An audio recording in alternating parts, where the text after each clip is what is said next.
Hey guys, tonight we're stepping straight into the dusty, rule-bound, and surprisingly stinky world of feudal Japan.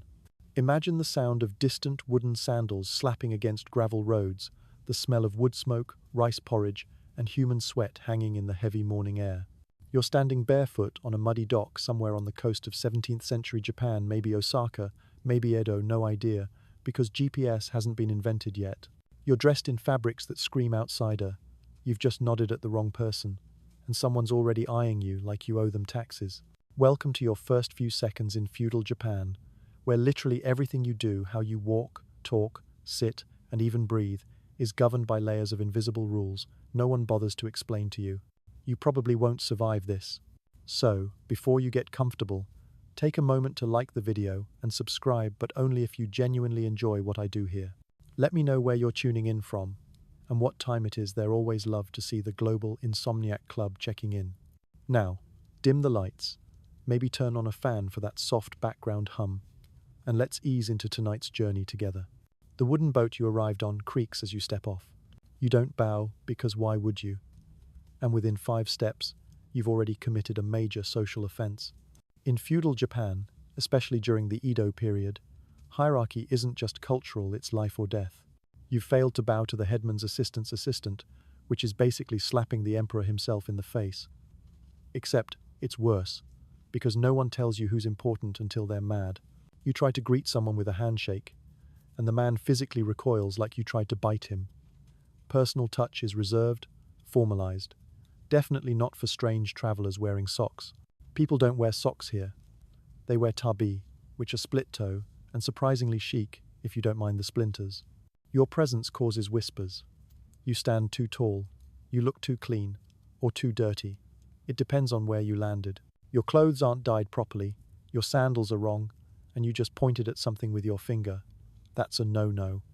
Pointing is considered aggressive. Use your whole hand in a soft wave instead. Yes, even if you're just trying to find the bathroom. By now, someone official-looking has arrived. He's not smiling. He wears layered robes, a short sword, and a look that says, "I could ruin your week." He asks your business, but in a dialect so ancient even fluent Japanese speakers today would struggle to translate. You nod stupidly. He gestures toward the village, and you obey because you're not trying to start an international incident on your first day. The village entrance is marked by a torii gate, not for you, but for the gods. You walk through it without noticing, which earns you another round of judgmental stares. The path is packed dirt and lined with narrow wooden houses, thatched roofs, bamboo fences, and doorways so low you'll bonk your head more than once. Historians still argue whether outsiders were immediately executed or simply ignored when they broke taboos, but one thing's clear: ignorance is not a defense. You are expected to know the customs, the greetings, the bowing angle, 15 degrees for neighbors, 30 for officials, and a full 45 for nobles. You bowed at 0 degrees. Rude. Even how you stand is wrong. You stand tall and balanced. Locals stand with knees slightly bent and heads slightly lowered. You're giving off vibes of superiority, and you didn't mean to. But now a child is tugging at your sleeve, asking something. You smile too widely, and everyone gasps. Smiling with teeth is considered impolite. It's how animals threaten each other. You're escorted to the edge of the village and handed off to a translator, who's really just the one villager who's traveled far enough to know some foreign words. He explains gently but firmly that you must stay in the guest hut. You cannot enter the shrine. You cannot pet the ox. You cannot drink from that particular well. You cannot speak to unmarried women. You cannot step on the threshold of any home unless invited. And under no circumstances are you to insult the rice. You laugh. Because how can one insult rice? But oh no, that was another mistake. Rice is sacred. Rice is currency. Rice is life. Mocking it, stepping on a grain, or God forbid, tossing it around like confetti, would be like burning money in front of Wall Street brokers while yelling, "It's just paper." You are assigned a minder, a local teenager, who is both fascinated and horrified by you. He's polite, says little, and watches your every move like you're an exotic animal, prone to random destruction. Which, in a way, you are. As night falls, the village grows quiet. You hear crickets, distant frogs, the creak of bamboo, and the occasional cough. No electricity, No buzz of neon signs, no background music except the wind through reeds. The air smells like charcoal, sweat, and boiled greens. You try to relax, but you already miss your soft mattress and indoor plumbing. You lie back on the floor of your tiny guest hut, made of wood and paper walls. There's no lock on the door. There's not really a door at all, just a sliding panel you could sneeze through. You feel exposed, like one wrong move could land you in jail, or worse, dishonor the entire village. And technically, you already did that with the rice. You wake up to the rooster, but it's not cute or nostalgic, it's startling and oddly aggressive. You're also cold. Not because it's winter, but because your bed is a thin straw mat on a wooden floor, and insulation is a fantasy here. Your blanket is basically a rough sheet that smells faintly of mildew, and your pillow? It's a tiny sack of rice husks. Welcome to feudal hospitality. As you sit up, something else hits you harder than the rooster's caw. The smell. It's not unbearable, just dense.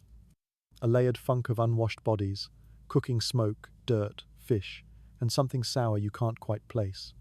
That's not a sanitation issue, it's just Tuesday. You step outside, barefoot, and your feet immediately register the sensation of packed dirt still cool from the night.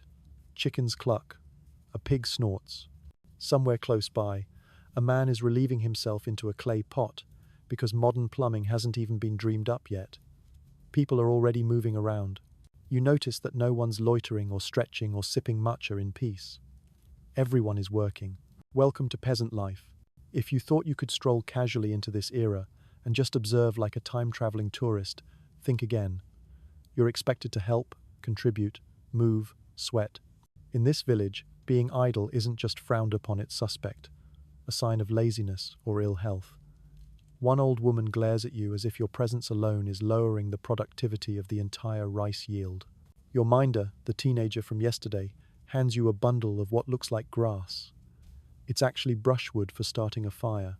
He nods toward a communal hut. You follow him there and find a few early risers already cooking a thick porridge over open flame. No coffee, no eggs, just rice. Again, it's not even seasoned, just hot and plain. You try to help stir the pot, but accidentally drop the ladle. A woman near you winces. The ladle clattered against the rim of the pot, which to you means, oops, but to them, that was bad luck. Some households believe it means a visitor will die soon. Not exactly the vibe you want to give off at breakfast.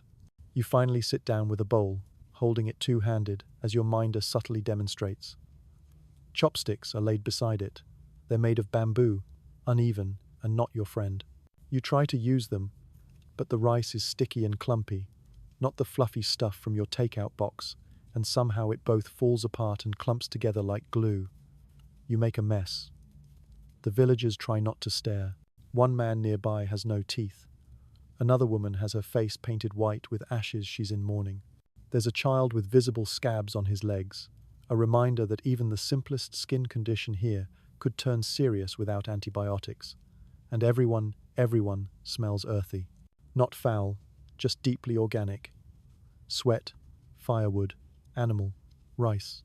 Historians still argue whether bathing customs in rural villages were as strict as in urban Edo. But one thing's certain. Soap isn't common, and water is precious. Peasants might bathe once every few weeks if they're lucky, usually in rivers or shared tubs. And only the wealthy have the luxury of scented oils or warm soaks. As you follow your minder toward a field, the workday officially begins. He hands you a woven basket and points toward the far edge of the paddies. You're going to help harvest something, though you're not sure what. You squint into the sunlight and immediately sneeze. Bad move. Several people whip their heads around. Some cultures here view sneezing as an omen of visitors, of news, of coming death. You're kind of 3 for 3. Now you're trudging through wet dirt in sandals that squelch with every step. The mud tries to suck your feet in with every lift, and the sun isn't even fully up yet. By 9 a.m., you're sweating. By 10, your back hurts. By noon, you're fantasizing about ibuprofen and wondering how anyone lived past 30. But here's a detail you wouldn't expect. Peasants often lived longer than samurai, especially if they weren't drafted or starved during a famine. Samurai lived fast, stressed, and sometimes dramatically died young in duels or war. Peasants? They endured, quietly, grudgingly, with strong legs and calloused hands. You take a break under a tree, trying to massage your aching shoulders. Your minder offers you a small rice ball wrapped in a leaf. It's warm, a little salty, and blessedly filling. You finally smile carefully, no teeth this time. He nods, maybe even approvingly. That's when it hits you. This life isn't cruel. It's just brutally efficient. Everything is earned. Food, comfort, status, nothing is free, and there's no room for mistakes. In a world where floods can destroy your crops and a bad winter means starvation, every motion, every rule, and every superstition is designed to preserve balance. It's not about your feelings. It's about survival. One elderly man nearby mutters to himself as he picks weeds from a rice paddy. He's humming something strange. You ask your minder, and he explains it's a local folk song, a prayer to the harvest spirit. These animistic beliefs, carried over from Shinto roots, still pulse beneath the Buddhist temples and Confucian order. You notice a small shrine near the edge of the forest. No one goes near it today. The air around it feels different, heavier. Bad day, your minder whispers. Today, spirits walk. You laugh nervously. He doesn't. Quirky beliefs about certain days, phases of the moon, and forest spirits run deep here. Some villagers won't even say certain words aloud at night. They'll circle around them with metaphors, as if calling something by name invites it to your doorstep. By the end of the day, your hands are red, your back is on fire, your face is sunburned, and you've learned more than you expected about the difference between romanticized historical fiction and actual survival. That's when the village gong sounds, signaling evening rest. But rest doesn't mean leisure. You'll be helping cook again, and possibly sweeping, since your earlier clumsiness earned you a side-eye from the elder. And don't think you're done stepping in it metaphorically. You've still got 23 sections to go. As the sun dips low, casting long shadows over the rice paddies, your body is already begging for mercy. But before you can crawl into your hut and weep silently into your itchy blanket, you're pulled into yet another ritual dinner. You might expect a steaming bowl of noodles, grilled fish, maybe some tempura if you're lucky. But no. Tonight, it's more rice. But this time, it's sacred rice. You're seated in a circle with the rest of the household, and bowls are passed around with quiet reverence. Before you can take a bite, the host performs a small bow and murmurs thanks not just to the cook, but to the rice itself. In this world, food isn't just sustenance, it's gratitude, it's ritual, it's politics. The Edo period operated on a rice-based economy. Taxes weren't paid in gold or silver, but in koku, a unit representing enough rice to feed one person for a year. The wealth of a domain was calculated by how many koku it produced. Farmers grew it, samurai were paid with it, and lords hoarded it like Bitcoin in a doomsday vault. You, meanwhile, just spilled a few grains on the tatami mat. Oops. A gasp. Your minder goes pale. You quickly bend down to pick them up, but not before someone notices. In some households, wasting rice, even a single grain, is an act of deep disrespect. In others, it's bad luck. Some believe that every grain has a soul, and that mistreating them could lead to famine, curses, or, at the very least, a smudge on your spiritual credit report. You mumble an apology and try to focus. The rice is accompanied by pickled vegetables, a small strip of salted radish, and a miso-like paste, so salty it could revive a corpse. You chew slowly, trying to keep your posture straight. Slouching at dinner is rude. Speaking out of turn is rude. Using your left hand is, you guessed it, rude. Historians still argue whether these customs were uniform across regions, or whether smaller, rural villages maintained more relaxed norms. What's clear, though, is that social etiquette could be a minefield. And you, my friend, are breakdancing on top of it. After dinner, the family offers a quiet moment at the household altar, a small wooden shelf holding ancestral tablets, offerings of sake, and folded paper charms. You bow again, trying to follow your minder's lead. But when you bow too low, your forehead thumps the shelf. A candle wobbles. Your minder lunges to steady it. So, that's strike 3 for the evening. As things wind down, you ask about dessert. Your minder blinks at you. Sweet things, he repeats, confused. Maybe in the new year, if lucky. You sigh, half hoping someone sneaks you a mochi ball, but no. Instead, they hand you a ceramic jug of weak barley tea and a stick to shoo away mosquitoes. Both taste like disappointment. Eventually, you return to your hut. You think you'll rest, but instead, your minder insists you learn how to store the leftover rice properly. Rice kept uncovered attracts rats, and rats in the house are an omen of impending hardship. You help tie off the sacks with frayed rope and hang them from a ceiling hook. Yes, the whole ceiling is bamboo, and yes, it's only barely above your head. You're basically crouching like Gollum while trying not to sneeze again. You crawl into bed, mind spinning, stomach half full, legs aching. But just as you're about to drift off, a shriek pierces the air. You jolt upright. Is it a wild animal? A thief? Number. It's a tax collector. Well, not exactly. It's a rice inspector. He's shown up, unannounced, to measure yields and make sure the peasant households aren't skimming off the top. These officials called daikan were often corrupt, deeply feared, and travelled with armed escorts. You peer through the paper wall and see villagers rushing to light lanterns, line up baskets, and bow so low their noses touch the ground. You try to stay hidden. Outsiders like you aren't supposed to be here. You can almost hear your minder's voice in your head. Speak only when asked. Do not correct anyone. Do not look a daikan in the eye. The inspector barks questions, and a young man is dragged forward. Someone accuses him of underreporting his harvest. He insists it was due to a bad plot of land. The daikan sneers.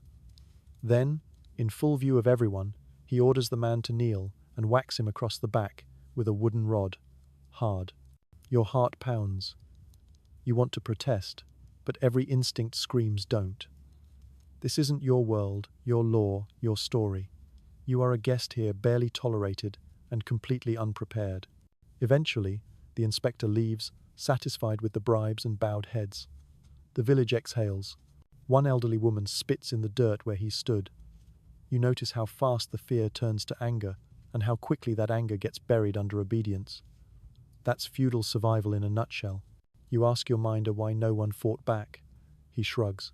To resist is to die, better to serve and live, a philosophy that's both pragmatic and heartbreaking. Still rattled, you lie back down. You stare at the thatched ceiling and realize the rice isn't just food. It's a system, a hierarchy, a burden, a blessing, and a trap. And tomorrow? You'll be waking up to more of it. Dawn creeps in slowly, pulling its golden fingers through the slats in your paper wall. You've managed a few hours of sleep light, twitchy, haunted by rice and taxmen, and now it's time to meet your local celebrity/potential beheading hazard, the samurai. You're groggy, sore, and still hungry for something that doesn't taste like boiled plant. But there's no time. Your minder is already at the door, whispering that he is arriving. You're not told who he is, but from the way your minder keeps adjusting his robes and smoothing his hair, you know it's serious. You stand stiffly at the edge of the path as a small group approaches. 3 men in layered robes, 2 of them walking behind the one in front, who moves like the air parts for him. That's him, the local samurai. His name is too long to pronounce, so we'll just call him Lord Grump. Now, here's where it gets tricky. You think samurai are cool, right? Swords, honor, maybe a bit of Zen poetry between duels? Well, yes and no. In this era, most samurai aren't charging into battle with flowing hair and wild katanas. No, they're bureaucrats. Tax enforcers, land overseers. Some are flat-out bullies with top knots. And all of them are above you. Way, way above you. Your minder drops into a kneel so fast you nearly fall over trying to copy him. But you mess it up. Your back is too straight. Your hands are in the wrong position. You look like someone doing yoga badly. Lord Grump doesn't say anything, but he sees it. Oh, he sees it. You remember that in Edo period Japan, respect isn't optional, it's enforced. Samurai have the legal right to kill commoners for disrespect, under the concept of kiri-suit gomen, which loosely translates to, "Excuse me while I cut you." Historians still debate how often this was actually used, but the fact that it existed at all, chilling. Lord Grump inspects the village. He nods at a basket of fish. He ignores a bowing child. Then he stops right in front of you. You try to lower your eyes, but it's too late. You already looked him in the face for one full second, and his mouth twitches. It's not quite a frown, not quite a smirk. It's the face someone makes right before they decide whether you're worth correcting or eliminating. One of his attendants whispers something. Lord Grump grunts. Then he walks away. You exhale like you've just survived a bomb squad job. Your minder hisses at you to keep your head down until the procession disappears. Then, only then, do people start whispering again. Not about the fish or the tax or the weather, but about you. You're now the foreigner who looked the samurai in the face. A walking folk tale. You wander back toward your hut, still shaking. But you're intercepted by a middle-aged man with an intense stare and a bow that feels more rehearsed than genuine. He introduces himself as the village instructor. Not of weapons, mind you, of etiquette. Apparently, your presence has caused enough disruption that you now require a crash course in feudal Japanese manners. You accept, because the alternative is probably public punishment via ceremonial broom. Lesson 1. How to sit. There is a correct way to sit, Caesar, and it is deeply uncomfortable. Knees folded underneath, back straight, hands resting precisely on your thighs. After 3 minutes, your legs go numb. After 5, your lower back screams. You're told not to shift. It is considered disrespectful. Lesson 2. How to bow. Too shallow, and you're arrogant. Too deep, and you're mocking. Too fast, you're impulsive. Too slow, you're lazy. Bowing is an art, and you're finger painting. Lesson 3. How to speak. You must use honorifics. You must avoid direct refusal. No is rude. Instead, say, that may be difficult, or I will do my best. Passive aggressiveness is not just a strategy, it's survival. Direct speech, you'll be branded as crude or worse, barbaric. Oh, and laughing out loud? That's dangerous. Unless you're in the right company. Then it's expected. Confused? Good. You're beginning to understand what it feels like to live here. You're given an opportunity to observe a short meeting between Lord Grump's scribes and the village elders. You sit in the corner like a good shadow, hands folded, eyes down. They discuss harvest quotas, suspicious neighbors, and road repairs that have been in planning since last harvest. It's boring, painfully so. But this is samurai life too.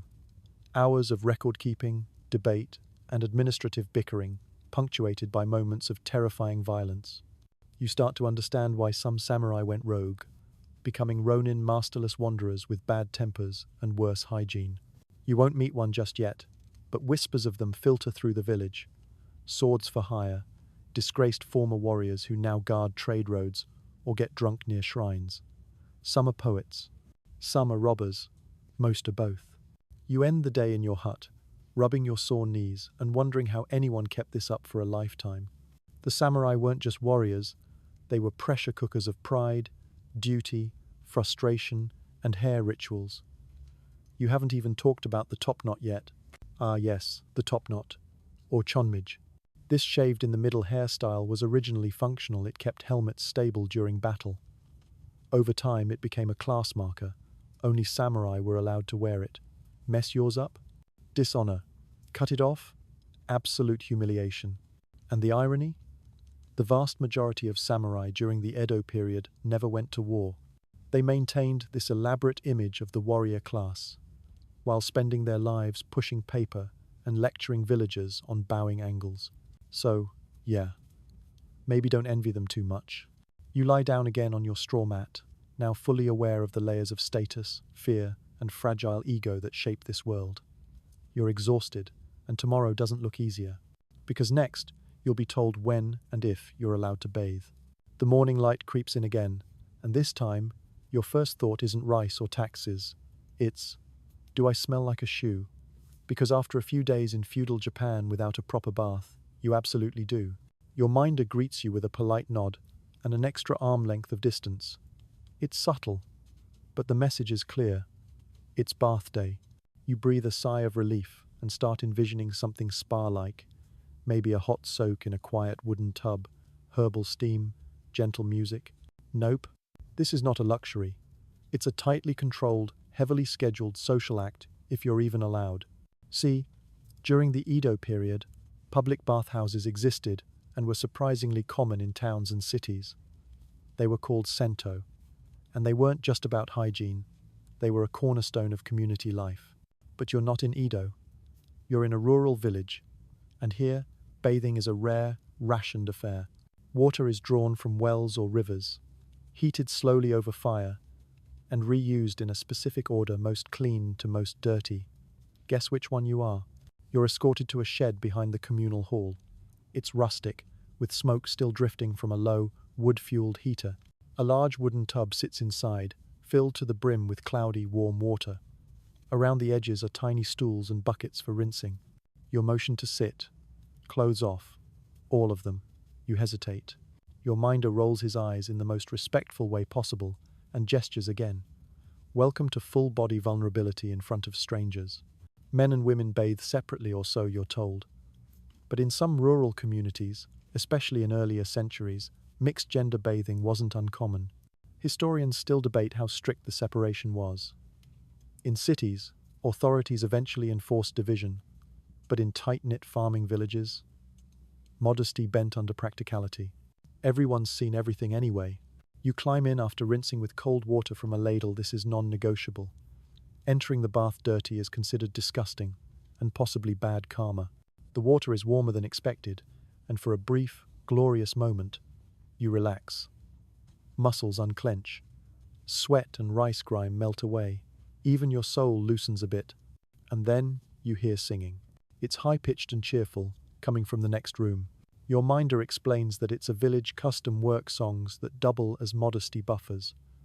If people are singing, they're not listening. Sort of. You hum along awkwardly. One old man looks over and smiles. He's missing most of his teeth and gestures toward a brush made of straw fibers. He offers it like a prize.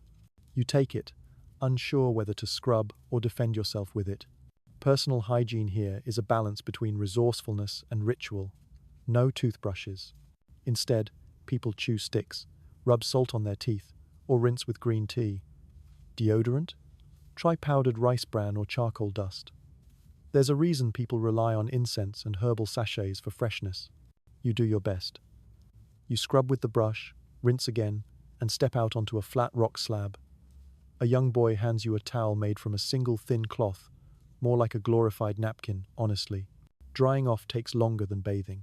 As you redress, your minder hands you a small bag. Inside is a tiny ceramic box of tooth-blackening powder. Wait, what? Welcome to the art of ohaguro, the practice of dyeing teeth black. In feudal Japan, this was considered beautiful, especially for married women and noble courtiers. It symbolized maturity, elegance, and devotion. You're encouraged to try it. You decline. Politely, very politely.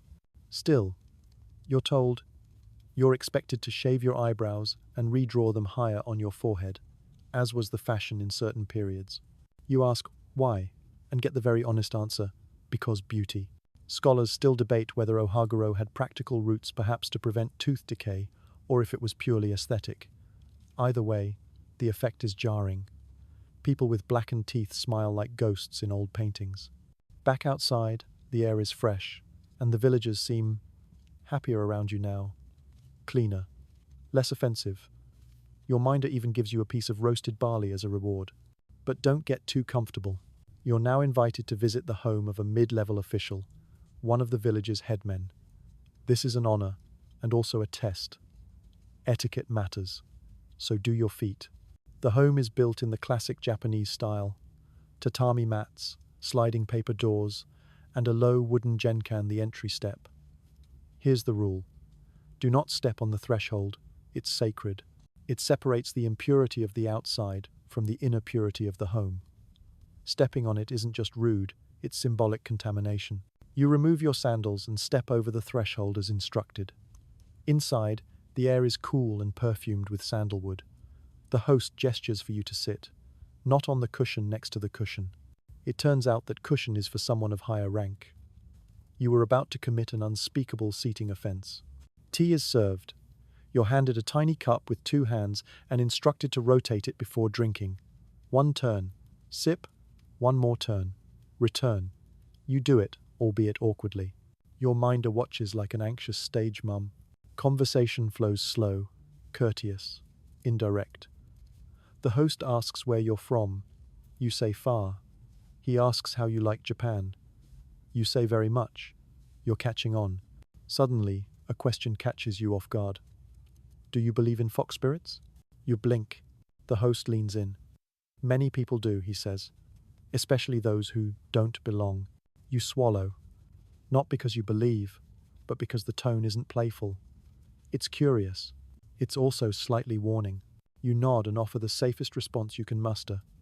I respect the spirit world. He seems satisfied.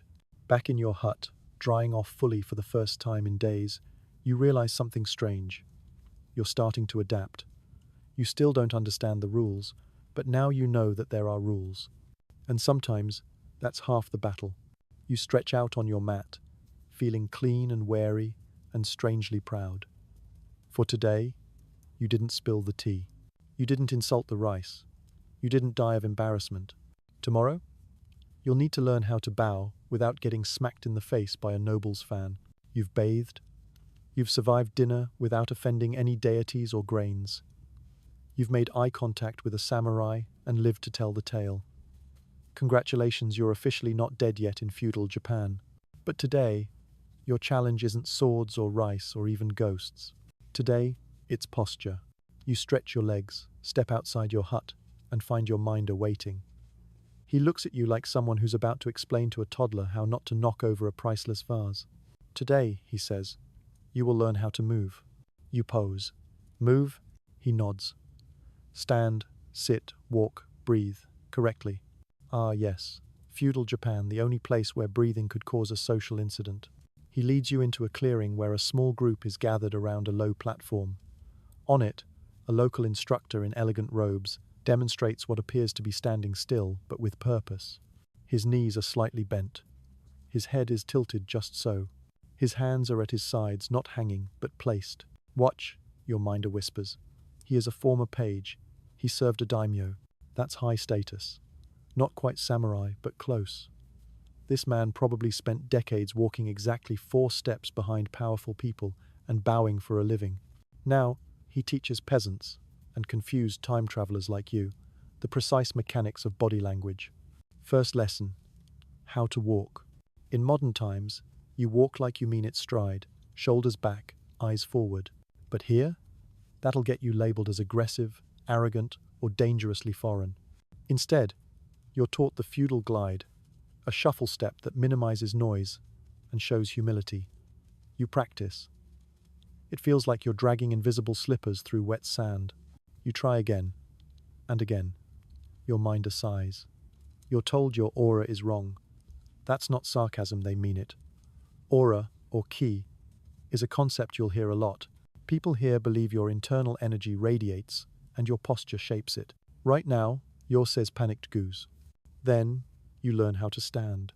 Feet slightly apart, but not enough to suggest confidence. Knees soft. Spine straight, but flexible. Shoulders down. Arms relaxed, but not too relaxed. Fingers curled gently. Chin lowered. Eyes not quite meeting anyone else's. Your minder demonstrates the wrong way by standing like you did when you arrived. It looks American. He mocks it gently. Too open. Too proud. Like a thief pretending to be noble. Oh, you try not to take it personally. Then comes the art of breathing. Yes, you've been doing it wrong. You breathe from the chest. You should breathe from the hara, the center below your belly button. That's where the soul lives, apparently. Breathing from there is calming, grounding, and polite. You try it. It makes you dizzy. Historians still debate whether these posture rituals were universal or mostly practiced by elites. But regardless of class, Japanese culture has long emphasized nonverbal communication. Bowing, pausing, silence, and even how you enter a room, all these things speak louder than words. And speaking of bowing, you're invited to witness a formal greeting between 2 elders of neighboring villages. The ceremony is brief, but your minder treats it like theater. Watch the bow, he says. The 2 men approach. They stand. They pause. Then, perfectly synchronized, They bow at exactly 30 degrees, hold for 4 seconds, and rise slowly, just enough to show mutual respect, but not submission. You try this later with your minder. You get the angle wrong. Too low, he gasps. You just offered your loyalty. You bow again. Too short. You just challenged my honor. Again. Too fast. Now you're mocking me. Again. Too slow. Now are you dizzy? You are. You take a break. You sit down, cross-legged. That's another mistake. Sit properly, your minder instructs. Back to Caesar, knees folded under, hands on thighs. Your legs fall asleep in 2 minutes. You lose feeling in your toes. You lean to adjust, and your minder clucks. Better to endure pain than offend the host. You smile weakly. You mean this is the pain? He nods gravely. Life is enduring. And then, just to really humble you, a small girl, maybe 6, kneels in perfect Caesar beside you, serene as a stone lantern. Her back is straighter than your entire life. But posture here isn't just about form. It's about intention. Standing low means showing humility. Holding still means showing control. Moving softly means causing no disturbance. Even not moving is an action. There's an old saying your minder teaches you: the loud river flows shallow, meaning those who draw attention often lack depth. Better to be the quiet stream, steady, composed, unnoticed. You start to understand. Later, in the village square, a small performance begins. It's a no-play, abstract, symbolic, and deeply formal. You sit on the edge of the crowd, watching masked actors move in slow, precise patterns. One actor raises his hand. That's it, just a hand. But the angle, the pause, the breath behind it, you feel it like a wave of emotion. It's all posture, stillness, control. You realize, in feudal Japan, subtlety is louder than speech. Stillness can be a scream. And posture? It's power. But also your legs are asleep again, and now it's starting to hurt. That night, as you lie flat on your mat, you find yourself adjusting your spine, straightening, relaxing your shoulders, breathing from your belly. Without meaning to, you've absorbed the lessons of the day. You can't speak the language yet, not fluently, but you're learning to listen with your body. You fall asleep, wondering how many people were exiled just for the way they bowed. Tomorrow, you'll find out what happens when you accidentally desecrate someone's front step. The morning begins quietly, but that's exactly when feudal Japan likes to throw curveballs. You rise slowly, practicing your newly acquired posture, knees slightly bent, hands calm, breathing from the hara like some nervous samurai in training. You're proud, poised, ready, and then you commit the unforgivable act of stepping on a threshold. It happens innocently enough. You're invited to help deliver a basket of pickled radish to a neighboring home. Your minder walks with you, holding the offering with 2 hands. He reminds you twice to remove your sandals before entering and to step over, not on, the wooden threshold of the door. You nod. You understand. You're focused. And then, you're distracted by a chicken. It flutters, cackling right behind you. You flinch, you misstep, and crack your heel lands directly on the home's threshold. A sharp inhale echoes around you, like someone just watched a temple catch fire. Everything stops. Inside, the old woman who owns the home stiffens. Your minder goes pale. You freeze mid-step, as if maybe, just maybe, you didn't just disrespect centuries of architectural and spiritual significance. You did, though. Definitely did. In Japanese architecture, especially during the Edo period, the shiki, threshold, isn't just structural, it's symbolic. It separates the soto, outside, impure, from the uchi, inside, pure. Shoes stay out, dirt stays out, spirits ideally stay out. To step on the threshold is to trample that boundary, to blur the sacred line between chaos and order. Historians still debate whether peasants followed these customs as strictly as urban households, but the symbolism is consistent. Even in villages like this one, the threshold represents more than wood, it's a spiritual line in the sand. You immediately bow, deeply, for a full 7 seconds. Then you apologize, twice, using the exact phrases your minder whispers like a hostage negotiator behind you. The woman says nothing at first. Then, slowly, she nods and motions you inside. The moment passes, but the mood hangs in the air like incense smoke after a burned offering. You sit at the far corner of the room, absolutely still, knees folded, breathing shallow. You will not make eye contact with the futon. You will not adjust your robe. You will not exist louder than a teacup. Afterwards, your minder explains that you're lucky. Some elders believe stepping on the threshold invites Yurei restless spirits into the home. Others believe it brings sickness.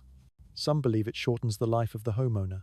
One story even claims a boy stepped on a shrine threshold and lost his voice for a year. Your minder isn't sure if it's true, but he tells it like it is. You spend the rest of the morning helping with household chores to make up for your cosmic clumsiness. You sweep the dirt path, help mend a bamboo fence, and carefully replace a pot of herbs that you almost knocked over with your sleeve. Nothing like atoning with manual labor. The woman softens. She offers you roasted chestnuts. They taste like forgiveness. As the sun climbs, you notice the way villagers move around the thresholds of their own homes. No one steps on them. Children skip over them. Even dogs hesitate before crossing. It's not just about rules, it's about reverence. For space. For energy. For tradition. Later, you're taken to a small neighborhood shrine to make an offering. The path there is lined with paper lanterns and tiny fox statues, guardians of Inari, the rice deity. Your minder warns you again. Remove your shoes before the stone steps. Don't speak once you're past the gate. And for heaven's sake, don't walk through the center. You ask why. He looks surprised. That space is for the kami, he says. The gods walk there. Humans go to the sides. Ah, got it. You kneel before the altar, clap twice, bow twice, and place your offerings, some folded paper and a few coins, into the box. You feel ridiculous. You feel reverent. You feel watched. It's hard to say whether that's the spirits or just the old man sweeping nearby. On the walk back, you ask why these rules exist, why something like stepping on wood can matter so much. Your minder considers, because it means you see. If you notice the threshold, maybe you notice everything else too. Oh? That sticks with you. Later that evening, you reflect on how thresholds exist everywhere, physical and symbolic, between rice and money, between castes, between survival and disgrace.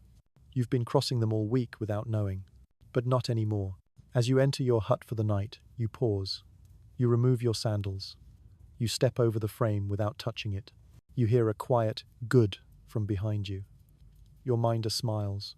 You lie down on your mat, aware of the soft rustle of wind through paper walls, the scent of burnt rice husks, and the slow rhythm of your breath. You haven't been kicked out, shamed, or possessed today. Progress. Tomorrow, you'll hunt for a ninja. Or at least, you'll meet what's left of their legacy. You wake up the next morning with a mission, one fueled by every movie, comic book, and late-night Wikipedia spiral you've ever fallen into. Today, you're going to find a ninja. Or at least, you think you are. You mention this to your minder, casually, over a breakfast of pickled daikon. And you guessed it, more rice. His face doesn't shift. He chews. He swallows. Then he says, "There are no ninja here." The way he says it, though too flat, too fast, tells you all you need to know. There were ninja here. Maybe still are. But no one says that word out loud. Instead, your minder offers a polite alternative. We could go help with night, soil collection. You politely decline, so you begin asking questions. Not directly. You've learned that asking directly in feudal Japan gets you nowhere fast or somewhere very, very bad. You ask around the village in the most passive, deferential, circular way possible. Ah, what mysterious things happen in the forest? Have you ever heard of shadows that move? How interesting that some people wear masks. No reason. The villagers smirk. One old man laughs so hard he chokes on his chestnut. A woman points toward the mountains and says, "If you see a black figure jumping through the trees, wave hello for me." But beneath the teasing is a kind of reverence and fear. You learn the more accepted term for ninja in this era is shinobi. The word ninja is technically correct, but wasn't widely used until later. And contrary to the action-packed myth, most shinobi were not glamorous assassins vanishing in puffs of smoke. Many were farmers. Literally. Rice by day, espionage by night. Your minder finally caves and agrees to take you on a small detour, not to find a ninja, he clarifies sternly, but to visit the old lookout trail near the hills. You walk through bamboo groves and winding footpaths. The smell of damp moss and crushed leaves thick in the air. The terrain grows steeper, and soon you're looking down at the village from a shaded bluff. The wind picks up. It's quiet. Too quiet. Then your minder points to a tree, an ancient one, with a hollowed-out base. "See that?" he says. "Old hiding spot." He explains that shinobi often used hidden compartments in trees, floors, and walls. Some trained to slow their heartbeat to remain undetected. Others used costumes not black, but disguised as monks, merchants, or beggars. The all-black outfit? A theatrical invention, probably borrowed from no-theatre stagehands who dressed in black to signal invisible. Oh. Historians still argue whether entire ninja clans existed as some imagine today, or whether the reality was more fluid, discrete individuals with specific skills, recruited by warlords for sabotage, infiltration, or surveillance. What's clear, your minder says, is this: they were feared, not because they killed loudly, but because they listened quietly, because they were everywhere and nowhere. Back in the village, you notice things differently. That man who always sweeps at night? He disappears for hours at a time. The boy with the lazy eye? He knows everyone's business. That blind woman you met near the shrine? She didn't trip once on the uneven stones. You start to wonder, are you surrounded by shinobi? Or is this just what happens when your brain's marinated in paranoia and miso? Either way, you now walk softer. That evening, after returning to the village, you're asked to help secure the doors on the grain storehouse. The locks are simple, but the knots are not. Your minder shows you a complicated twist of rope that can be tied with one hand and undone with a single pull. "That's a merchant knot," he says. "Shinobi used it too." He says it so offhandedly you almost miss it. Shinobi used it too. You look up, but he's already walking away. Later, as you lie on your mat, the room feels different. You listen more carefully. The usual creaks, chirps, and breathing of the village night. But somewhere in the distance, a soft thud, a rustle, a gust of wind, or a footstep. Your mind drifts back to earlier in the day. That tree, that knot, that woman near the shrine. Was her walking stick a little too straight? Were her eyes really cloudy? Maybe the best ninja are the ones you never notice. Maybe you've already spoken to 3. And maybe, just maybe, they're watching you now. Not to hurt you, of course. Probably. You smile into your blanket. The legends are more complicated than the fiction. The reality is less flashy, but more fascinating.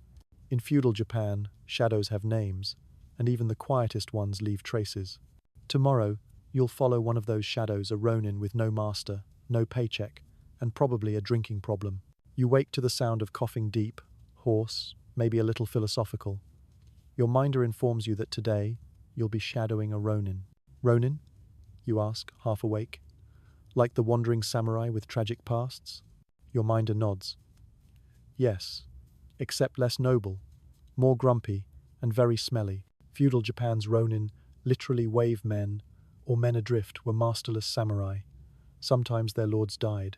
Sometimes they were dismissed. Sometimes they just couldn't play nice in a system that valued loyalty above all else. Without a lord, daimyo, to serve, they were both dangerous and pitiful armed men with no purpose. And society didn't exactly welcome them with open arms. You're introduced to Kenta, the local ronin, who lives in a shack near the river with a dog, a sword, and what appears to be a personal cloud of fermented odor. He's shirtless, sunburned, and chewing something that looks suspiciously like dried seaweed, but might actually be tobacco. No one knows. He nods at you, says nothing, and walks off. Your minder gives you a little push. "You follow him now," he whispers, "and don't ask questions. So you though." Kenta's day begins with sitting. A lot of it. On a rock, staring at the river. You stand nearby, unsure whether this is meditation or apathy. Eventually, he grunts and stands, picks up a bundle of firewood, and starts walking. You follow. He stops to offer his services to a farmer. The farmer declines, bows, and hurries off. Kenta spits into the dirt and moves on. Ronin were technically still samurai. They had the training, the weapons, the status, but without a lord, they were outside the system. That meant no rice stipend, no clear social role, and no safety net. Many became bodyguards, sword instructors, or mercenaries. Others drank themselves into obscurity. A few turned to crime. Historians still argue how common ronin really were. In the Edo period, Tokugawa authorities worked hard to keep the samurai class in line. Unattached swordsmen were problematic. Some were forced to become monks. Others disappeared. Kenta? He just seems tired. You reach a marketplace on the edge of the neighboring village. Merchants spread mats on the dirt, selling pickles, pottery, fish cakes, and questionable medicinal herbs. Kenta haggles badly with a vendor over the price of dried persimmons. He gets scolded and walks away empty-handed. You offer to buy him one. He shakes his head. That's not the point, he says. Apparently, dignity still matters, even when you smell like wet rope. Back near the river, he shows you his blade. It's real, it's old, it's chipped. Haven't drawn it in years, he says, running a thumb across the hilt. You ask why he keeps it. In case someone forgets, I still can. Later, as he sharpens the blade on a whetstone, he tells you his story. Not all of it, just pieces. His lord died. The clan scattered. He was offered a low post, far below his rank. He refused. Now, he drifts. Sometimes I teach, he says. Mostly I wait. For what? For the part of the story where I matter again. And that hits you harder than it should. You help him gather herbs along the riverbank. He knows every plant, what heals, what poisons, what makes a stew taste less like despair. He points to a clump of leaves and says, "That one's for headaches. Samurai never learn this. But out here, you learn." You ask if he misses serving a lord. "No," he replies. Then he pauses. "Yes, number. It's not about the lord. It's about the shape your life has when someone needs you." He gives you a look. You don't understand. You still think freedom means peace. Touché. That evening, back in the village, your minder seems surprised you're alive and intact. He tells you that some ronin are less stable, less kind, less nostalgic. You nod. You feel a little older, a little quieter. Ronin stories in pop culture paint them as romantic figures, swordsmen with lonely hearts and wandering souls. The truth is less poetic. They were unplugged from the machine, too trained to be peasants, too proud to beg, too dangerous to ignore. In feudal Japan, being outside the hierarchy meant drifting, and drifting with a blade meant being watched by everyone.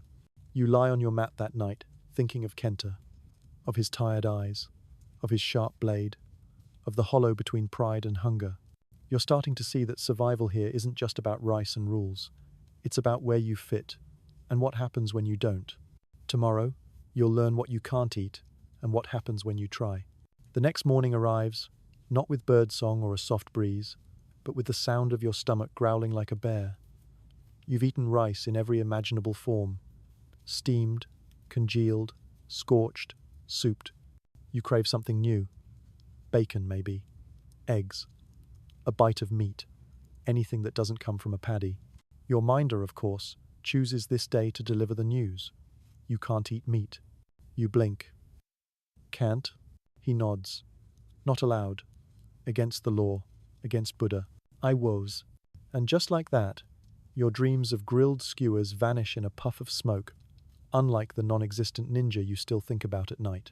Feudal Japan had strict dietary laws, especially during the Edo period. Influenced heavily by Buddhism, the official stance was one of non-violence toward animals. Killing four-legged creatures for food was banned under Tokugawa rule, at least, in writing. But the real story? It's a little squishier. Your minder takes you to the back of the village, where a group is cleaning and preparing river fish. Fish and seafood? Totally fine. Birds? Controversial, but often labeled as medicine rather than food. Monks, samurai, and peasants alike found loopholes wherever they could. You learn a new term, kusuri medicine. When meat had to be eaten, it was often renamed medicine to avoid spiritual backlash. Boar was called mountain whale. Deer became field medicine. Rabbit? Jumping bird? The logic was about as wobbly as your Caesar posture, but it kept society both full and spiritually intact. Historians still argue whether these laws were religious, political, or just deeply inconvenient public policy. The Tokugawa shogunate may have enforced anti-meat laws more for control than purity. After all, food regulation, power. You're handed a bowl of vegetable stew. It smells decent daikon, burdock root, fermented miso, but it's thin. You chew with dignity and whisper to yourself, mountain whale, mountain whale. Then, mid-chew, you notice something off, a piece of something chewy, savory, suspiciously meaty. You glance at your minder. He stares straight ahead, very interested in a nearby wall. You hold it up. Is this? He interrupts quickly. Duck. I thought meat was banned. It's duck. Duck is. Special bird. You pause. Duck isn't a medicine bird, is it? He shrugs. Some birds fly, some birds walk, some birds die quietly in the kitchen. So, there it is. A secret duck morsel smuggled into your stew like a guilty whisper. You chew slower. It tastes amazing. You chew slower still, both grateful and deeply aware that you've just sinned in two religious systems at once. Later in the village square, you witness a quiet ceremony for a recently deceased ox. It's not a funeral exactly, but it's close. Villagers bow, offer incense, and place flowers at a small shrine near the stables. Your minder explains, beasts of burden are sacred. They work, they suffer, they die in service to humans. Killing an ox for food would be unthinkable. Disrespecting its memory? Worse. You realize food here isn't just about nutrition. It's entirely entangled with morality, status, belief, and fear. Even chopsticks have rules. Don't pass food from chopstick to chopstick that mimics funeral rituals. Don't stick them upright in rice. That's how offerings are made to the dead. Don't lick them. Don't point with them. Don't tap them. Basically, pretend they're haunted, and you'll be fine. You're starting to see why people eat so quietly. At dinner, a heated discussion arises between two elders about whether eel is spiritually clean. One says, yes, it's a fish. The other insists it looks like a snake, which is an omen of misfortune. Your minder elbows you. This will go on for hours. Oh? Sure enough, they debate texture, shape, water purity, zodiac signs, and whether eel reminds the stomach of sin. You sip your barley tea and try to disappear into the wall. That night, as you lie down, you think about your own relationship with food. You're used to choice. Refrigeration, snacks, labels. You live in a world where you can order spicy tofu at 2 a.m. with a click. Here, every bite is a decision. Every meal has meaning. Even hunger itself is political. You think about the duck. Was it a kindness? A quiet rebellion? A test? Or maybe it was just dinner.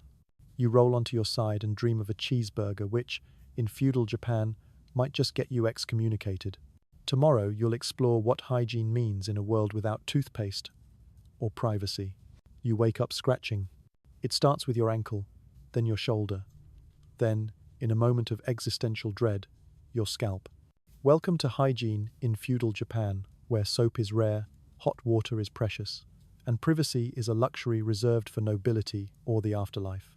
Your minder appears at the doorway, expression neutral, which usually means bad news. You itch, he observes. You nod, still scratching.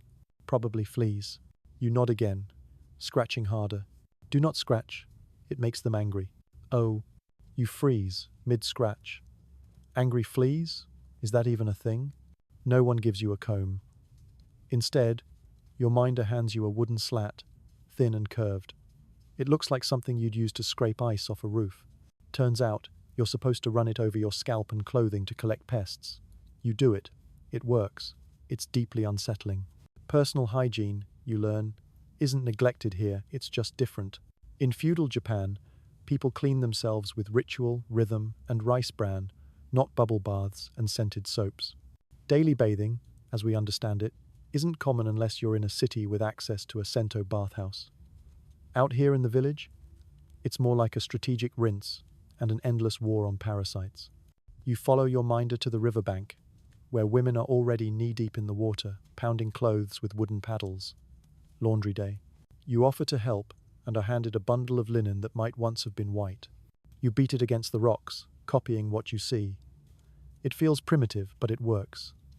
As you rinse the cloth, you ask what people use for soap. Your minder thinks. Sometimes ash, sometimes plant foam, sometimes nothing. Nothing? He shrugs. Water has spirit. That is enough. You stop asking. Later, a boy runs by chewing a stick. Your minder explains it's a tooth-cleaning twig from a tree known for its bitter bark. Some use green tea to rinse their mouths. Others chew on charcoal. Charcoal, you ask? Yes, it takes smell away. Also, everything else, like taste. You're handed your own stick. It's bitter. Your tongue goes numb. You miss toothpaste. You miss mint. You miss anything that isn't woody misery. Back in the village, you're assigned to help carry waste to the compost pile. Except it's not called a compost pile. It's called night soil. And it's not just poop, it's economic strategy. Human waste is collected, aged, and used as fertilizer for rice fields. Farmers pay for it. Wealthy homes collect and sell it. Poorer homes trade it.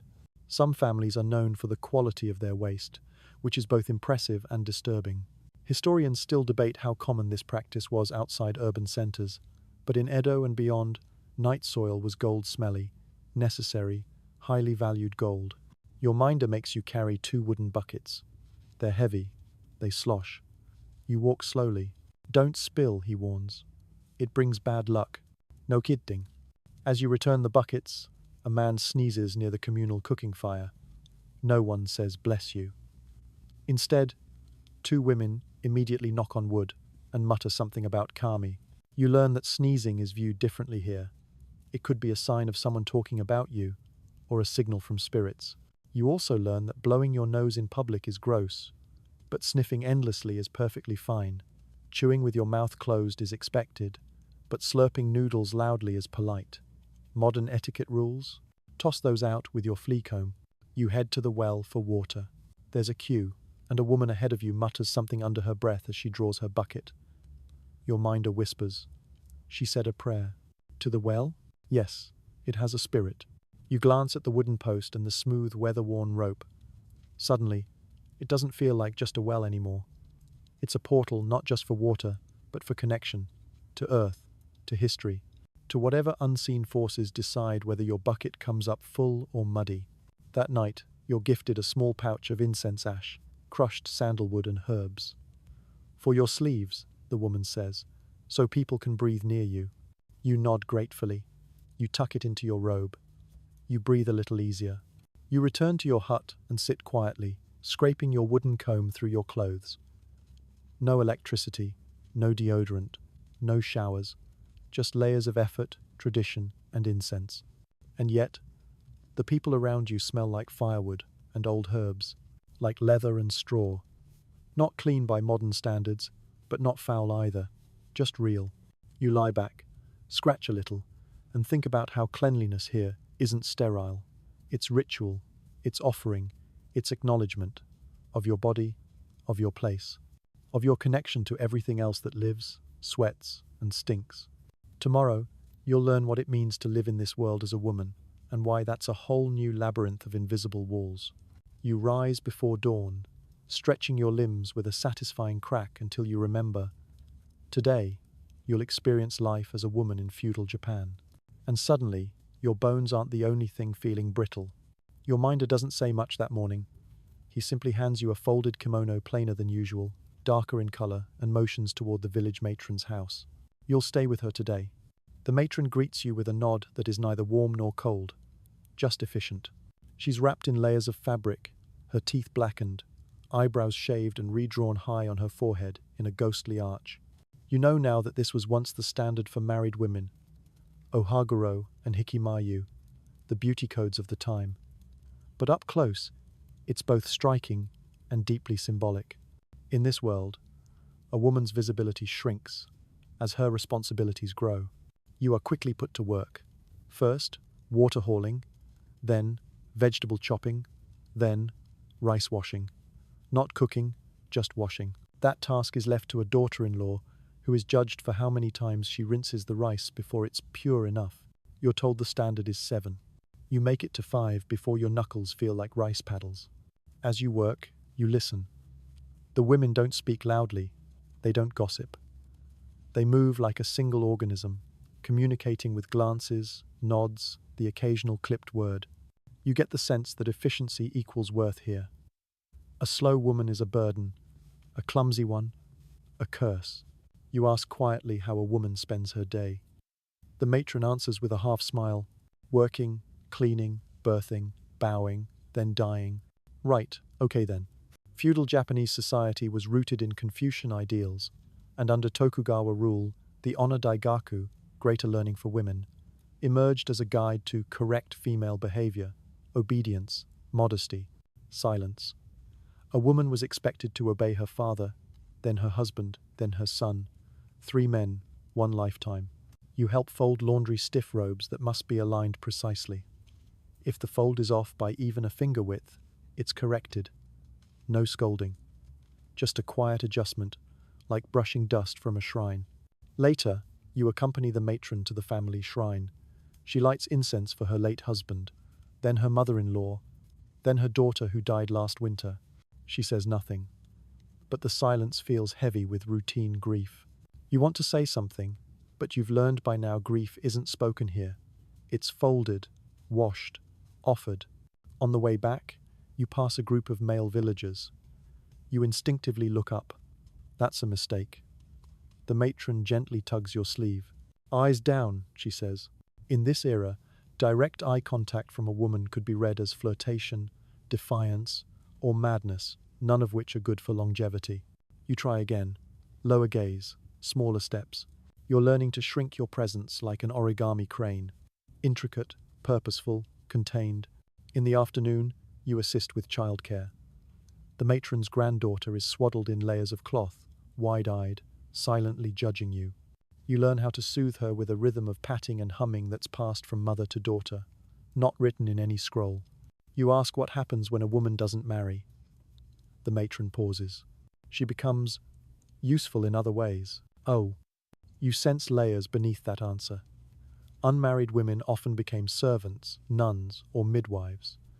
Some were even blamed for misfortune, a convenient scapegoat in a world ruled by male legitimacy. Historians still argue whether women in feudal Japan had more autonomy than we assume. While legal rights were limited, many managed households, ran businesses, and even owned land, especially in the merchant class. But out here, in this village, their power is quiet and heavy. You help set up for the evening meal. The men eat first, the women eat second. You eat last. And you're fine with it. Not because you're submissive, but because today you've seen how much these women carry, from water to rice to silence itself. After dinner, you watch the matron prepare a tea offering. Not the glamorous kind with golden bowls and formal poetry, just a worn cup, a flicker of incense, and a single phrase whispered toward the altar. What did she say, you ask? Your minder, who's returned to escort you back, answers softly. She said, I am still trying. You lie on your mat that night, with a new kind of ache. Not physical, but emotional. A quiet respect for the invisible labor, the encoded sorrow, the centuries of strength masked as obedience. In feudal Japan, being a woman isn't just hard. It's endurance as art. Tomorrow, you'll discover the darker side of spiritual power when monks hold swords and temples collect taxes. The next morning feels reverent. The village is quieter, even the roosters seem subdued. Your minder tells you it's temple day, a time for offerings, reflection, and for the less spiritually inclined, an excellent opportunity to pay protection money. You raise an eyebrow. Protection from what? He smiles. From misfortune, from punishment, from the monks. Ah, so that kind of spirituality. You walk with a group of villagers along a winding path to a hillside Buddhist temple. The air is thick with pine, incense, and distant bell chimes. A carved stone staircase winds upward. You climb in silence, shoes off, breath steady. At the top, you see it, a wide, wooden structure with flared eaves and ancient paper lanterns. A small bell hangs at the entrance. Everyone bows twice. You follow, careful not to repeat your stepping on sacred things mistake. Inside, Rows of statues line the hall. Serene Buddhas, fierce guardians, fox spirits, a smiling monk with a fat belly and a sack of coins. Children toss coins into a box. Adults clap and pray. You do both, and hope nobody checks your technique. Then you meet the head monk. He is not what you expected. He carries a wooden staff with iron rings, a shaved head, and an expression that seems to have seen everything, including you. He speaks calmly, but his presence is magnetic, part wise elder, part spiritual accountant. Your minder explains, "This is a warrior monk, or Sohei." You blink. "Wait, monks with weapons?" He nods. "In some places, yes, not now, but before. Historically, Sohei were real. Armed Buddhist monks who fought in battles, defended temples, and sometimes behaved more like military officers than spiritual guides. In Kyoto, entire monastic armies clashed with samurai lords over territory, doctrine, or rice taxes.